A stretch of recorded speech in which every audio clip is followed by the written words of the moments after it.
Section 145 Evidence Act. Witness should be given chance to explain contradiction in testimony by showing relevant part of previous statement, SC. The Supreme Court has observed that it is a rule of fairness to give the witness a chance to explain the contradiction in his testimony by showing him the relevant part of his prior statement.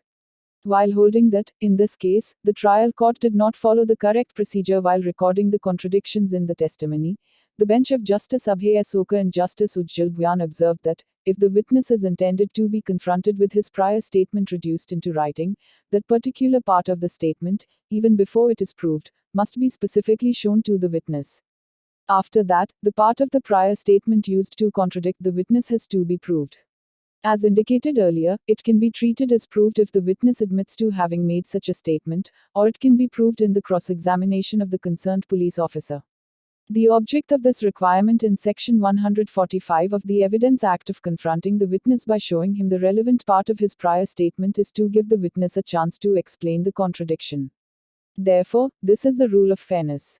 The appellants, accused numbers 3, 1, 6, and 7, were convicted for the murder of Sahabuddin Chaudhary under Section 302 read with Section 149 of the Indian Penal Code for an incident that occurred on February 3, 2013. Out of 8 accused, 5 were convicted, 1 died during trial, and the High Court confirmed the appellant's conviction but acquitted accused number 5. The prosecution alleged that Mud. Abdul Qadir, accused number 1, abducted the victim and killed him with a sharp weapon behind LP school. During the appeal, the appellants argued that the testimony of prosecution witnesses, including eyewitnesses, was unreliable due to contradictions and omissions. However, the state maintained that evidence, including the last seen together and motive, and supported the conviction upheld by the High Court. The Supreme Court observed that, every contradiction or omission is not a ground to discredit the witness or to disbelieve his/her testimony. A minor or trifle omission or contradiction brought on record is not sufficient to disbelieve the witness's version.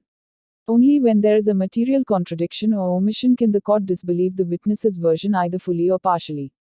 What is a material contradiction or omission depends upon the facts of each case.